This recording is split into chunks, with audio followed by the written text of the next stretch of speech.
Hello. Welcome to day 65. This is a bit of a crossroads for us now. One of the first things that we've been working on is emotional mastery. And one way we've been doing that, as you know, is we've been working with Leo's emotional exercises for weeks now. We've looked at things like worried, frustrated, feeling hurt, feeling guilty, being disappointed, feeling insecure, possessiveness, being annoyed, feeling vengeful, feeling arrogant, and a number of other things. And really, there were two benefits to this. One, of course, is that we have been practicing being the superconductor because we really want to have that process so that it's something we can practice live in our everyday life when the stuff hits the fan.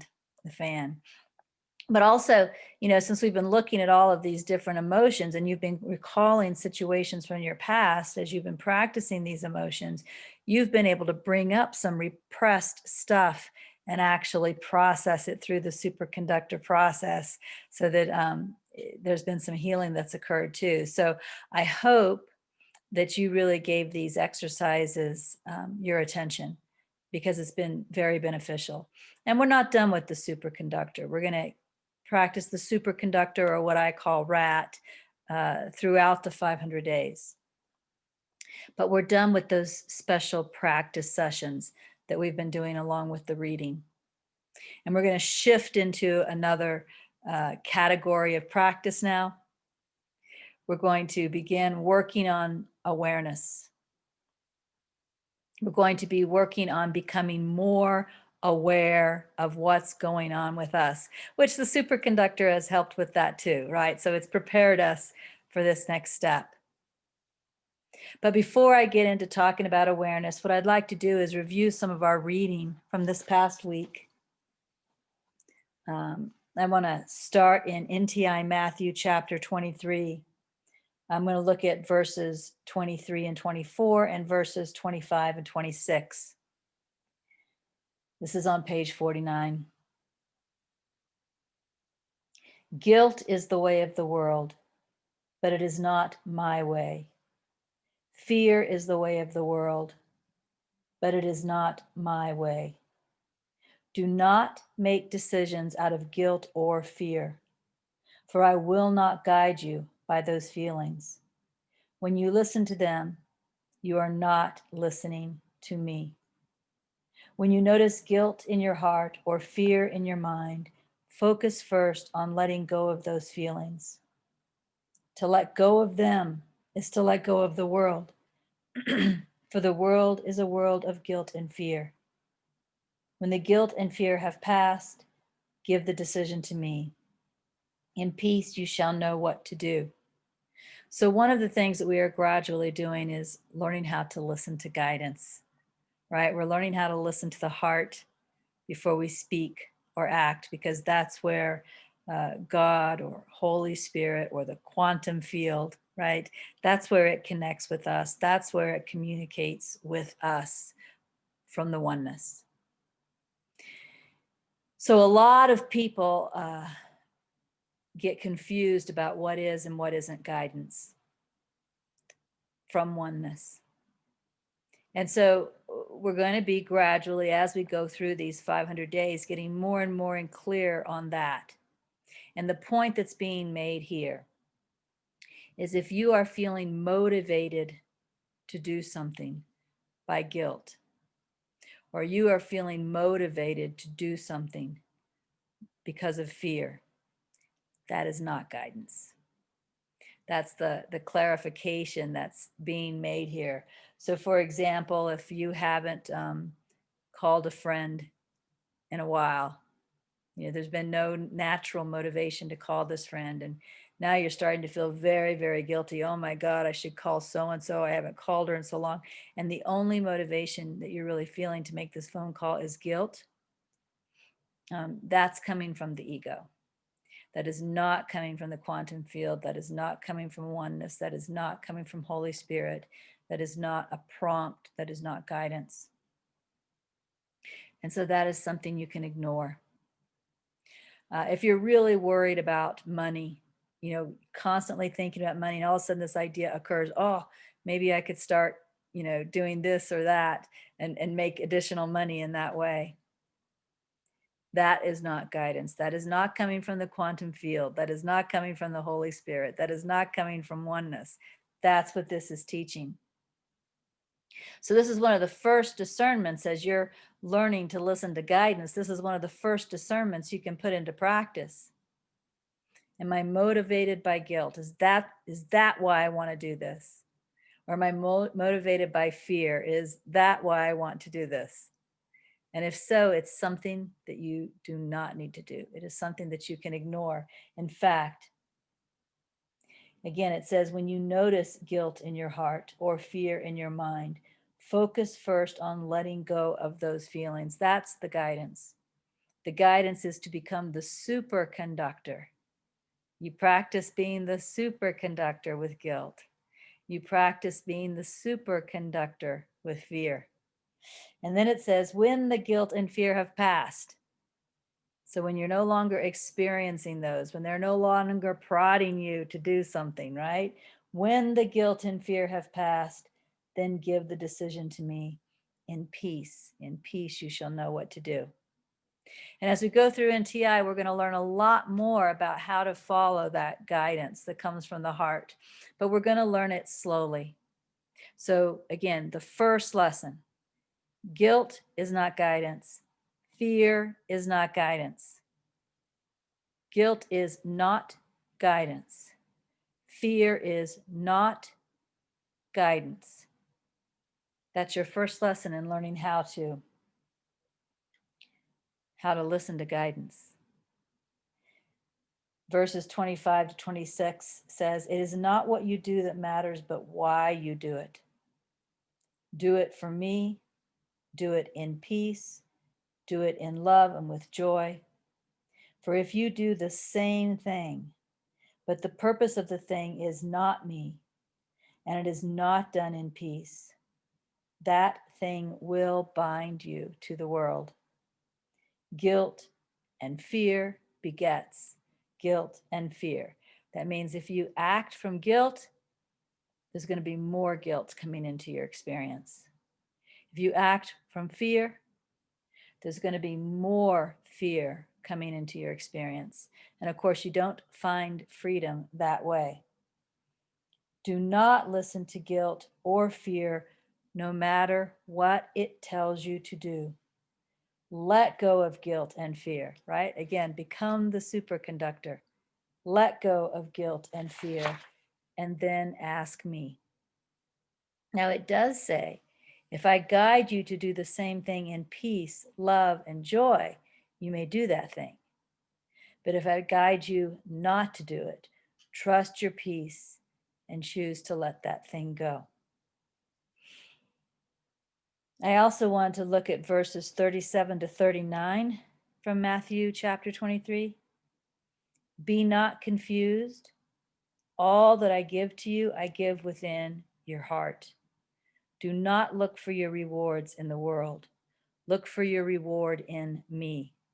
Surely if you look in me, you will find your reward, and you will know that your reward is great indeed, for peace cannot lie. Peace is truth, and I am your peace in the world. Seek me in willingness within your heart. Seek me beyond the world, and even in the world you shall know me. So one mistake that spiritual students sometimes make is thinking that if they follow the spiritual teachings well enough, they'll begin to attract the things they want in the world. They'll attract the right relationship, or they'll attract the financial abundance that will finally end their financial problems, or they'll attract the good health they've always wanted. And this is saying, be not confused. All that I give you, I give within your heart. This is where you're going to find the reward.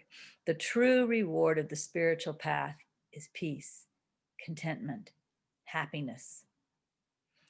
even if I don't have the dream relationship, even if the money isn't what I've always imagined I want the money to be, even if there seem to be health challenges with this body, right? It's being happy unconditionally. That's the reward. Peaceful unconditionally. So look for your reward in me. Surely if you look in me, you will find your reward, and you will know that your reward is great indeed, for peace cannot lie. When you know yourself as unaffected by whatever happens in the world, by whatever the situation is, and you just have this peace that passeth understanding, that's when you know your reward. That's when you understand what the spiritual work has been for. And that's joy. That's bliss. That's love. So be not confused. All that I give to you, I give within your heart. Do not look for your rewards in the world. Let's see, what else do I want to go over from this week? NTI Matthew chapter 25 talked about the thoughts of sheep and the thoughts of goats. Of course, these were symbols from the Bible. And the thoughts of sheep, it says, are the God-centered thoughts, or we could say the oneness-based thoughts. And in fact, those thoughts were described as love, oneness, sharing, peace, and joy. Lots of people get confused about what love is. So a good way to understand love is unconditional acceptance. Being okay with things as they are. Being okay with people as they are. That is a God-centered thought. Unconditional acceptance, love. I'd also talked about oneness. Oneness is seeing all things as the same essence, which some people will call consciousness. I often call it isness or life awareness. But when you see all things as that same oneness, that same essence, that's a God-centered thought. Seeing things as different is a separation-based thought. Sharing is understanding the communication that occurs at an unconscious level among all things, and having such a deep understanding of this communication that I always want to focus myself on the thoughts that I would want to share. So for example, I would focus on acceptance rather than judgment. I would focus on the essence of life awareness rather than focusing on differences, because I want to share truth through my way of being and my way of focusing within myself.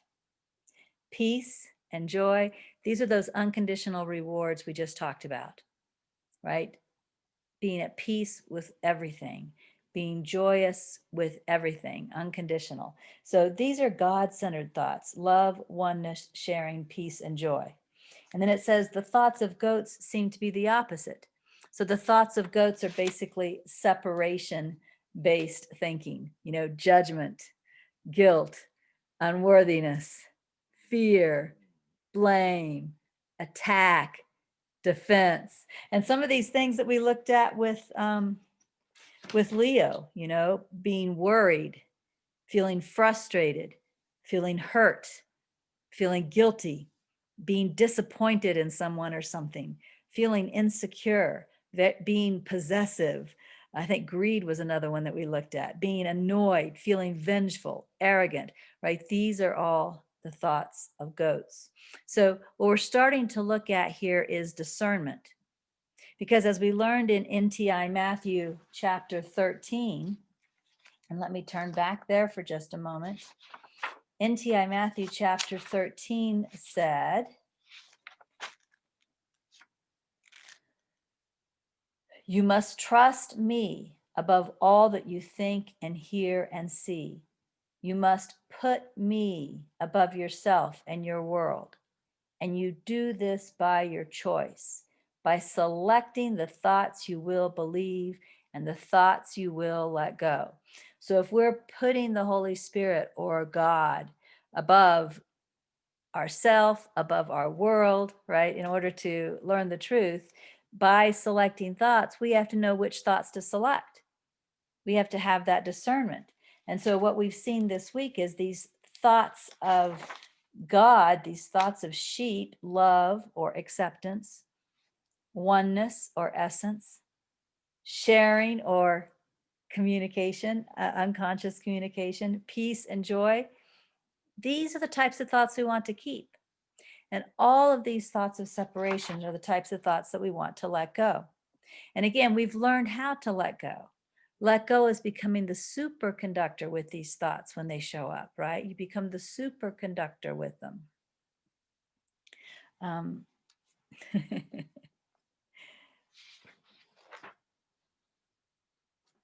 yeah, in fact, one of the things we practiced with the thoughts of goats is saying, I see that thought, but I don't want to be attached to it.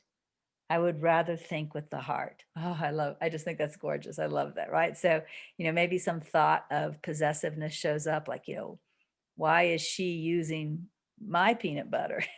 She has her own peanut butter, right? Why is she using my peanut butter? Oh, I see that thought, but I don't want to be attached to that thought. I would rather think with the heart, which is oneness and sharing, right? So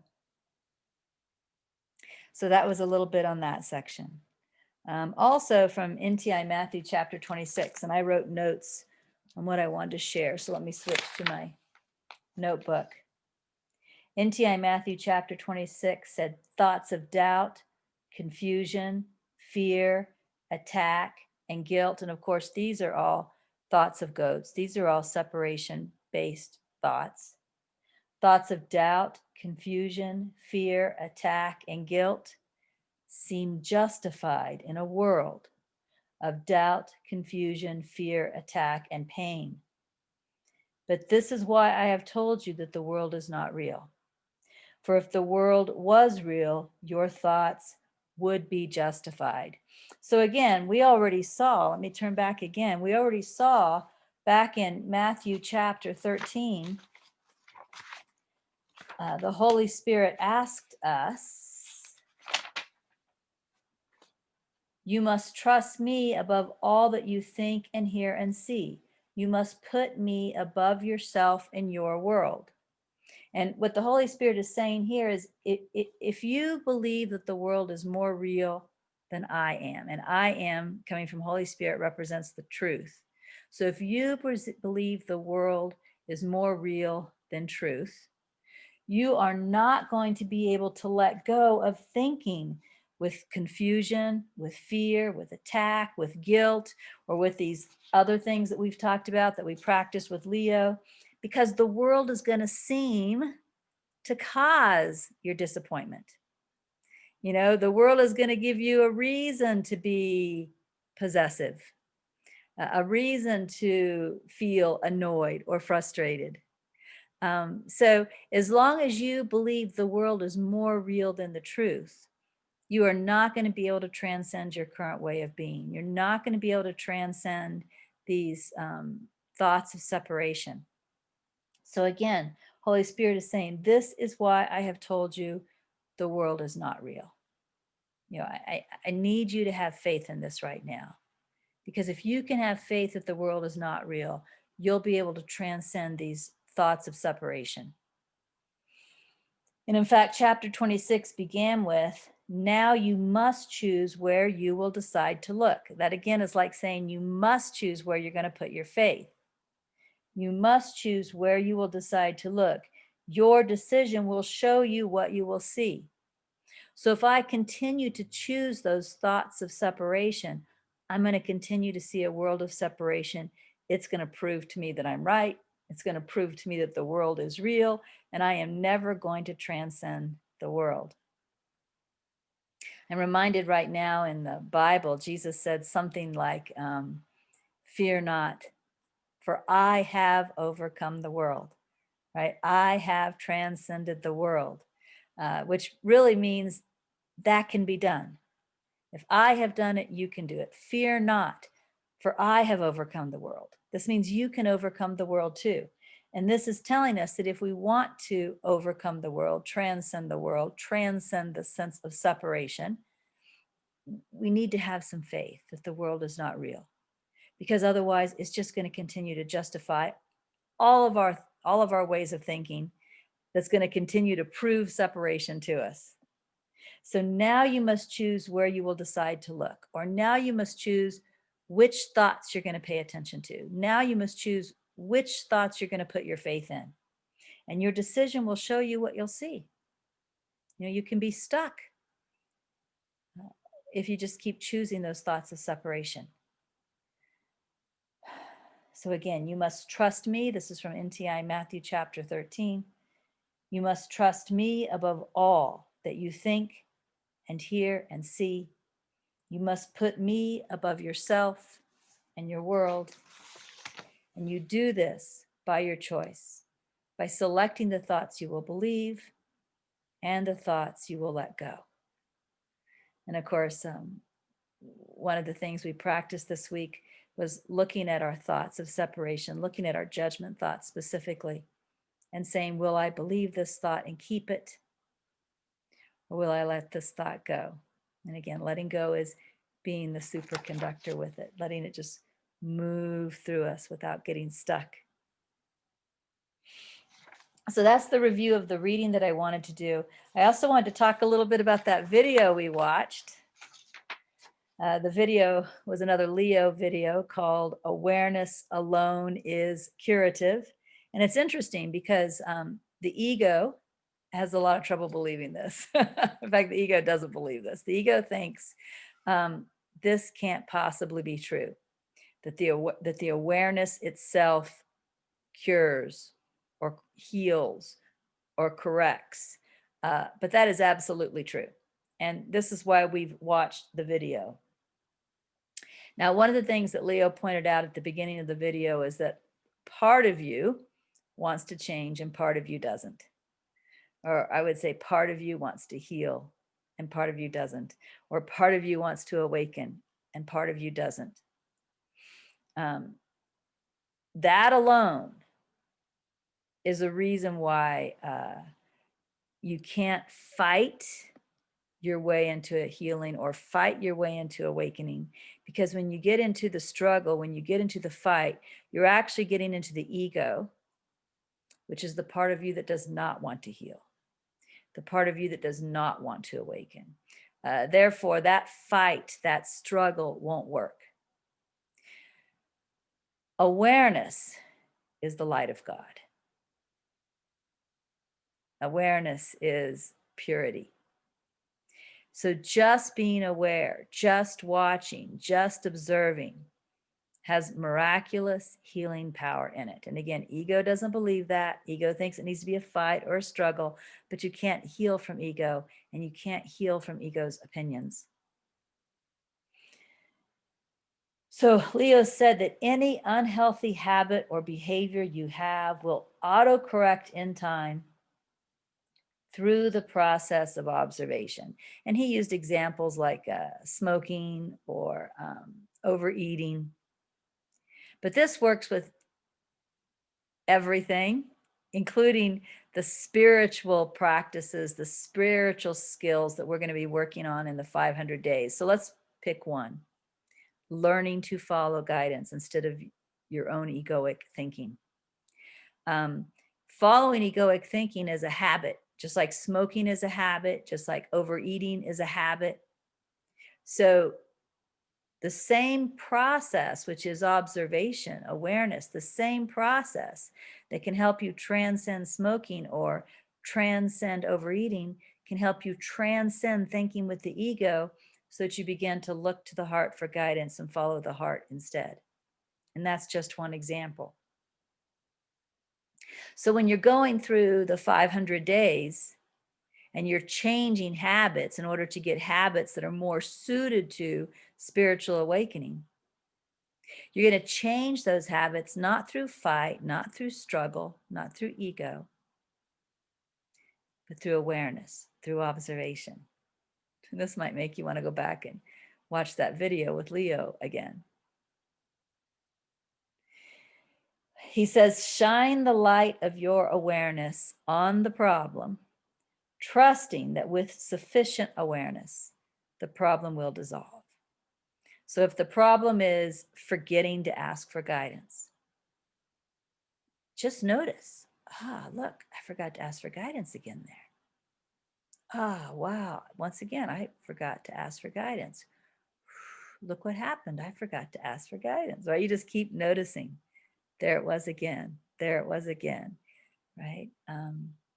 You might even notice in detail why, how did the ego get my attention? It pulled me into worry. I got all caught up in those worry thoughts. Here's what that worry felt like. Here's what those thoughts said. And through being totally involved in all of that, I forgot to ask for guidance again. But you're just watching, you're observing, you're noticing, what gets you into that forgetfulness. You shine the light of awareness on the problem of listening to egoic thinking and forgetting to ask for guidance, for example, trusting that with sufficient awareness, the problem will dissolve. It's like a miracle, right? One day, without struggle, without fight, you find yourself remembering spontaneously to ask for guidance instead of listening to your thinking. It corrects itself. It auto-corrects through awareness.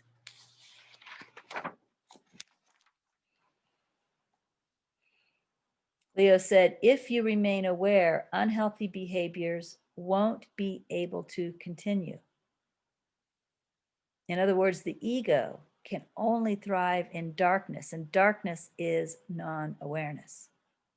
In the light of your awareness, and that light is the light of God, in the light of your awareness, these habits that do not support your spiritual purpose will dissolve. One of the things we've been doing in the last week, and we're going to be doing it in the next week, is that appreciating life meditation.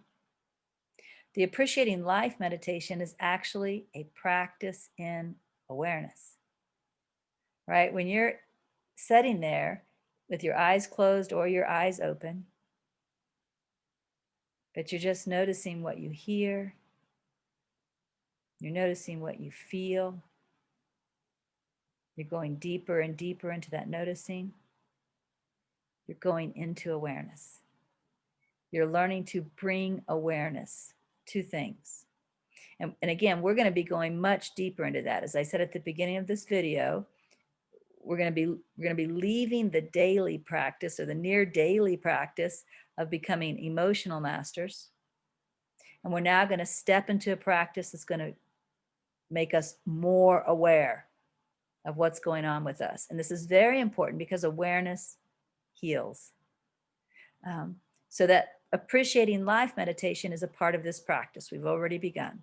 And we'll be continuing that this week, as well as taking on new practices of becoming more aware, watching what's going on with us.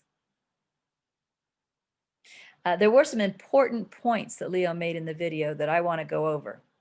So here's what I call important point number 1, if you want to write these down. They're that important. You could pause me now, get paper and pen, and come back and write these down. So important point number 1, judgment isn't awareness. So using the example that I've been using of learning to follow guidance instead of listening to my egoic thinking, I want to bring awareness to the fact that I just went with the ego again. I was motivated by guilt, motivated by fear. It never even occurred to me to check for guidance, right? I want to bring awareness to that, but I don't want to judge myself for that. The reason for that is simple. Judgment is a goat thought. Judgment is a thought of separation. Therefore, judgment is the ego, and we cannot heal from ego.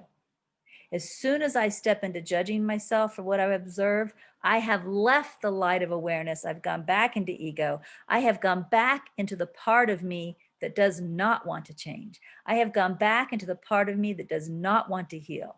I have gone back into the part of me that does not want to awaken.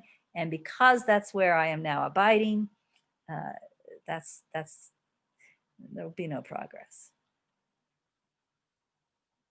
In order to heal, in order to awaken, I need to stay with God, and there is no judgment in God, right? There's love, there's acceptance in God. So I see again, I observe again that I followed the ego. I see that, but I just see it without judgment, just aware of it, right? That's important point number one. Judgment isn't awareness. Important point number two, intellectual knowledge isn't awareness, right? So, maybe I've read in NTI, right, that guilt is not the Holy Spirit, and the Holy Spirit doesn't guide through guilt, and fear is not the Holy Spirit, and the Holy Spirit doesn't guide through fear. And I can remember that, and I can recite that, but I don't heal through knowing that. I heal through observing myself. When that guilt begins to arise, like, oh, I haven't called so-and-so in ages. I know she's wondering why I haven't called her. Oh my God, I should call her, blah, blah, blah. I want to watch this process in me. Even if I end up picking up the phone and calling her from guilt, I want to watch. I want to watch what the guilt feels like. I want to pay attention to how loud it is in my head. I want to pay attention to how I'm afraid not to listen to the guilt, because I'm afraid of what she's going to think of me if I don't call. I feel like, somehow the guilt redeems me. I want to pay attention to just watching the whole thing, just like Leo described, watching smoking or watching overeating, right? Eating that big burger he talked about in the video. So it's not knowing, it's not the intellectual knowing that I'm not following guidance when I follow guilt. It's observing, being aware, watching myself as I follow guilt or don't follow guilt, right? As I follow fear or don't follow fear. In other words, important point number two, intellectual knowledge isn't awareness. Awareness is observing now. It has nothing to do with intellectual knowledge. Awareness is observing now. It's watching now what's going on with me, paying attention this way, right? What's going on with me? Important point number three, moralizing isn't awareness. And moralizing is what many people call shoulding. Oh, I should call her, or oh, I should not call her, because I read I should not do things from guilt, right? That's not awareness. Moralizing is not awareness. Important point number three. It's doing whatever I'm going to do and watching, observing, shining the light on awareness, right? So if I'm moralizing, and he made this point as well, if I'm moralizing, I shine the light of awareness on a moralizing. I shine the light of awareness on how I'm shoulding myself about calling, or how I'm should nodding myself about calling. I shine the light on that. Remember, awareness is observing whatever I'm doing now. Awareness is keeping the attention this way, looking at me, what's going on with me. This is what heals, right?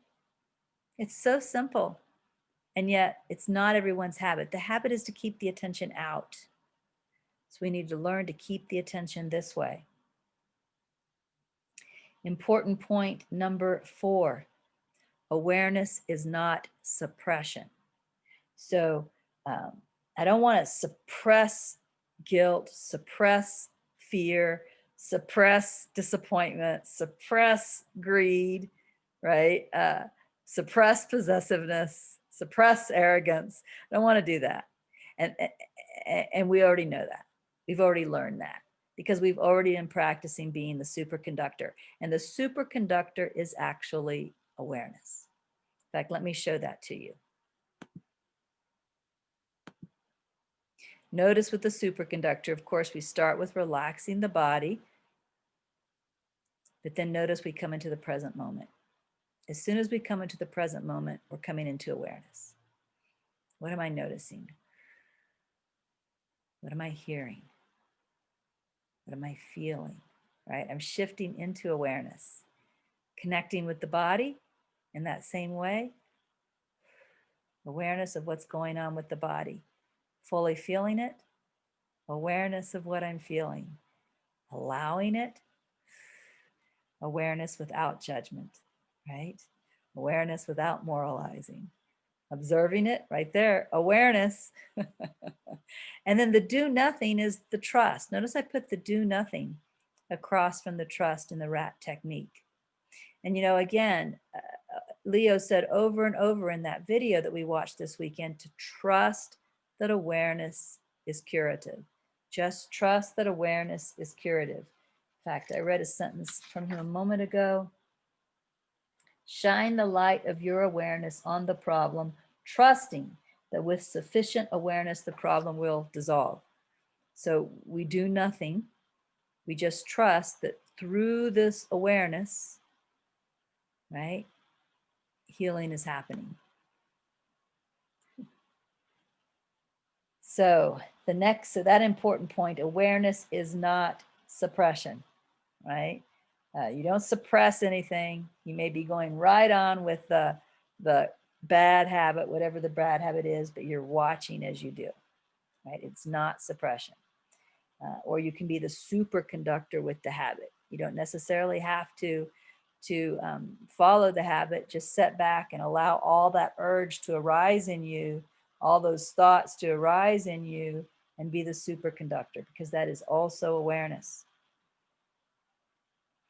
Leo said, and this is my final important point, be aware of the thinking that happens in your mind. As you are aware of thinking, thinking will begin to restructure itself. And we're really getting into that now. We're paying attention to the thinking in our mind. You know, when you're noticing a judgment, and then you're asking yourself that question, you know, you're saying, I see that thought, right? You're being aware. Oh, I see that thought that she should have called her mom, right? I see that thought, but I don't want to be attached to it. I'd rather think with the heart. You're also being aware of what you want, right? I'm aware that more than thinking with separation, I want to think with God.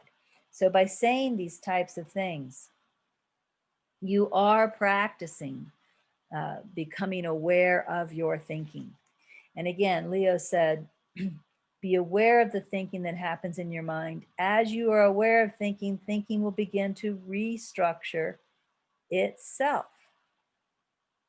And again, I find that it's helpful to A, be aware of your thinking, and B, be aware of what you truly want, right? Be aware of your spiritual purpose.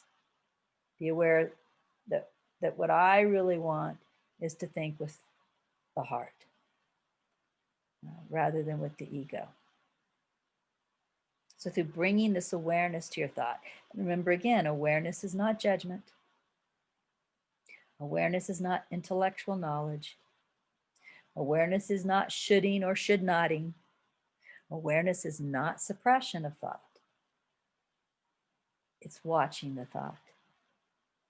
I see that thought. And also being aware of what you want. But I don't want to become attached to it. I'd rather think with the heart, right? So this week, you know, Leo also mentioned that people are not near as aware as they think they are. And so this week we are going to begin exercises.